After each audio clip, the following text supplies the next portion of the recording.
Scene opens with a student sitting at a desk, staring at a math worksheet with frustration. 27 over 36. How am I supposed to reduce that? This is impossible. The student scribbles on the paper, then erases in frustration.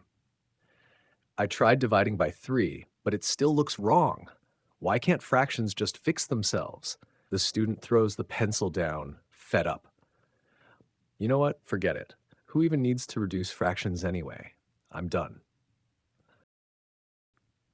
Today, we're diving into the awesome world of reducing fractions using prime factors and factor trees. We'll show you how to break down any number into its building blocks so you can simplify fractions like a pro.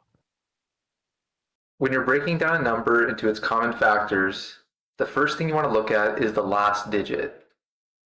In this case, the last digit is 6.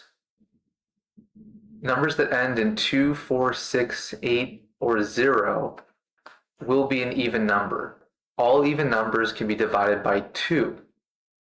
So let's do that. Let's do 36 divided by 2. Now, if you don't know what 36 divided by 2 is, you could do long division or use your calculator. But we get an answer of 18. Then we can see again that the last digit of 18 is even, so again we can divide it by 2. In this case, you can't really use long division, but you just need to know that 18 divided by 2 is 9, or you can use your calculator. Since 9 is not an even number, the next number after 2 is 3, so let's try dividing it by 3. And now we've broken down 36 into its prime factors. Next, let's try breaking down 27. 27's last digit is not an even number, so we know that 27 is not even. So let's try dividing it by 3.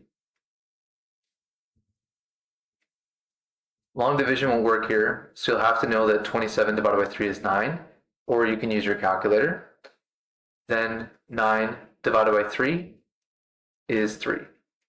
So that means that 27 is equal to 3 times 3 times 3, and 36 is equal to 2 times 2 times 3 times 3.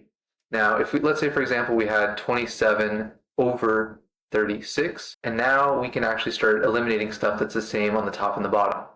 This 3 is the same as this 3, and this 3 is the same as this 3. It doesn't really matter which 3s you pick. I'm just picking them spread out a little bit so it's easier to see it.